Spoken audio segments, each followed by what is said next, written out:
My favorite mouse of all time is the Logitech MX Master 3. I love the comfort, I love the feel, the battery life, the customizations, the ability to switch between machines super easily, the scroll. Oh my god, the scroll, it's so nice. So when Logitech announced the new MX Master 4 for 120 bucks, I was a little bit sus because how could they make the 3 any better? So Logitech sent me the new MX Master 4 to review. As usual, my reviews, they have no editorial control over them, and I felt like it's got some big shoes to fill, so let's take a look at it and see if it's worth the upgrade and should you purchase one this year. By the way, my name is Shannon Morse. I do tech reviews and pro tips on security and privacy. Sometimes my cat Zelda likes to join us in the videos, so subscribe if that sounds like something you would like. Now, the MX Master line has been the go-to productivity mouse for years, and thankfully, Logitech did not mess with what already is working here. You still get that sculpted right hand ergonomic design that cradles your palm and it supports your thumb.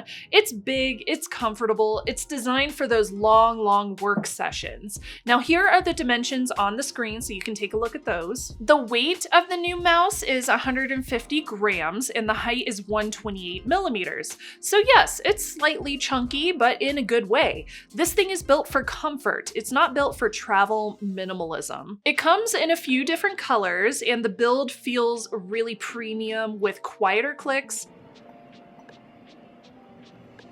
and materials that do not show wear as easily over time. Now, this is not a direct comparison, but I also have my MX Master 3 here that I have used for about 6-ish years, and you can tell I've been using it for a very long time. And here is the MX Master 4, which I just started using about 5 months ago. Other than a few cat hairs, it still looks brand new. Now, I did want to speak on the comfort a bit more. The new one is just a few millimeters bigger and like 9 grams heavier, so it definitely is heavier for sure, but the millimeters are so subtle. It's a really subtle difference. If your hand is already used to using the 3, the 4 is going to feel very natural to use if you're switching from one to the other. For new users, this mouse is designed and shaped around your hand's natural curvature whenever you are holding it on a desk, so it feels really easy to use. My hand also does not feel sore after using it for a full day of video editing. And just a couple of notes on the physical design. On the bottom, you can easily access and see the screws now, which is really nice. I love that they are not covered by feet like they were on the old design. Also, comparing these side by side, you also still have that 3-device connectivity switch right here at the bottom, and that's shaped pretty much this exact same. And you can still use it while it is charging via USB-C. Luckily, the port did not switch places. Now, one of the biggest features that they are toting about this new mouse is, oh, there's a cat here, is the haptic feedback. It's so cool. So there's this new Haptic Sense Panel underneath your thumb. So when you activate shortcuts or switch desktops or trigger gestures, the mouse will give you a subtle little vibration for feedback to confirm your action. It's pretty neat and it's not obtrusive. It's very subtle, but I do like that tactile little bit of feedback. I was worried that it would affect the battery life, but so far that has not been a problem. I can still use this thing for a few weeks of daily work without it dying. And then we have the action ring. When you press that thumb panel, this radial shortcut menu pops up around your cursor. You can then customize it in the Logi Options Plus app with up to 8 commands, either per app or globally. So for example, you could use it for quick desktop switching, for zooming, for app launching, for Photoshop tools. Personally, I find this very useful for my work. You can also change the volume. You could even use it for stuff like email shortcuts. So if there's a task that you are constantly doing, just map one of those commands to the action ring and you can save yourself a ton of time. Now, if this video popped up for you and this is your first time watching something from me, comment down below and say hello. Also, a big Patreon shout out to my s'mores. You can join them and support my channel by going over to patreon.com/ShannonMorse for perks like early video access and I have a private Discord. As usual, all the videos on my channel are free to watch. I thank my YouTube members and my patrons for making that possible. Videos like this one are not sponsored, and they are completely funded by my Patreon community, so thank you so much for supporting and for subscribing. Okay, moving on, I have to say the performance is still excellent. For the deep dive nerds out there, I'm a nerd too, you have got the 8000 DPI Darkfield sensor. It works on every single surface I have currently tried it on, and you also have that MagSpeed scroll, which hits up to 1000 lines per second.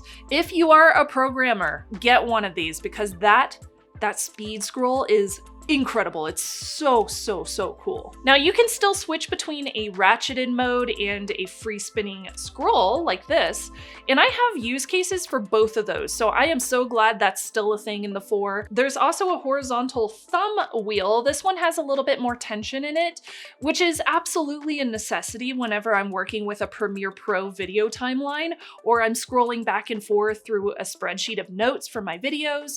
There's also a gesture button and 8 programmable buttons as well. Now connectivity is improved to BLE 5.1. There's now a USB-C Logi Bolt receiver included in the box. And finally, you can still pair up to 3 devices with either the digital or the physical button switches on the bottom to switch back and forth between them. Now I mentioned the battery life just a little bit, but it is rated for up to 70 days per charge, and a quick top up makes it last for weeks on end.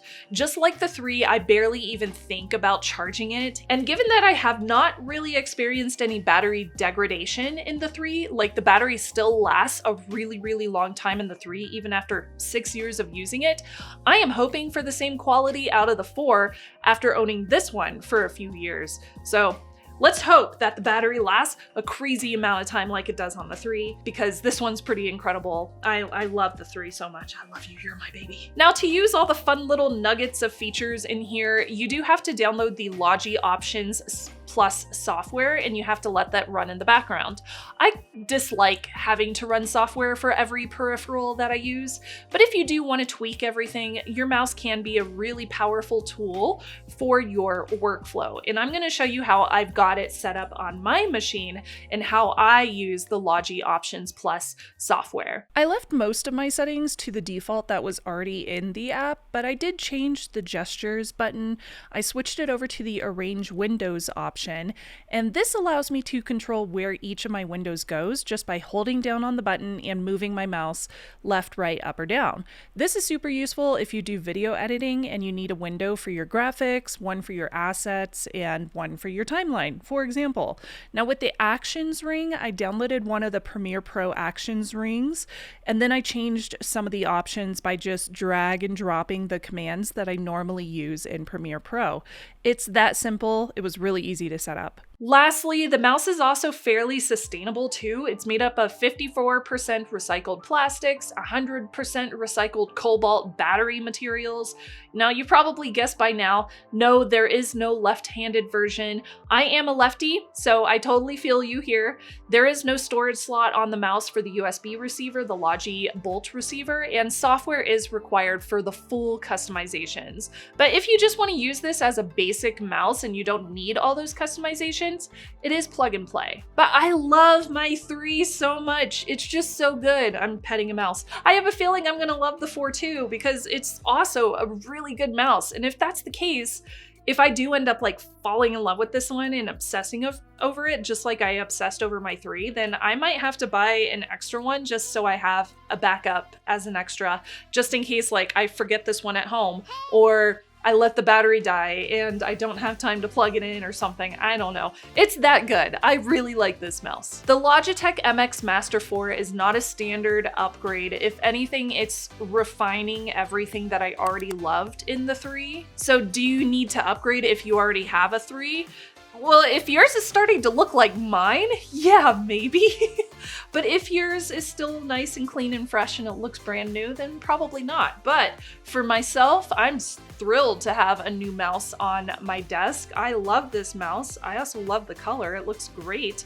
And it feels so good. I really like that haptic feedback, and I like that little action ring. It's super useful. Let me know what you think down in the comments, and I'll see you next time. Bye, y'all. And I know I will hear about this in the comments, so don't worry. I cleaned my mouse. It looks so much better now, so there you go. Now I have a backup.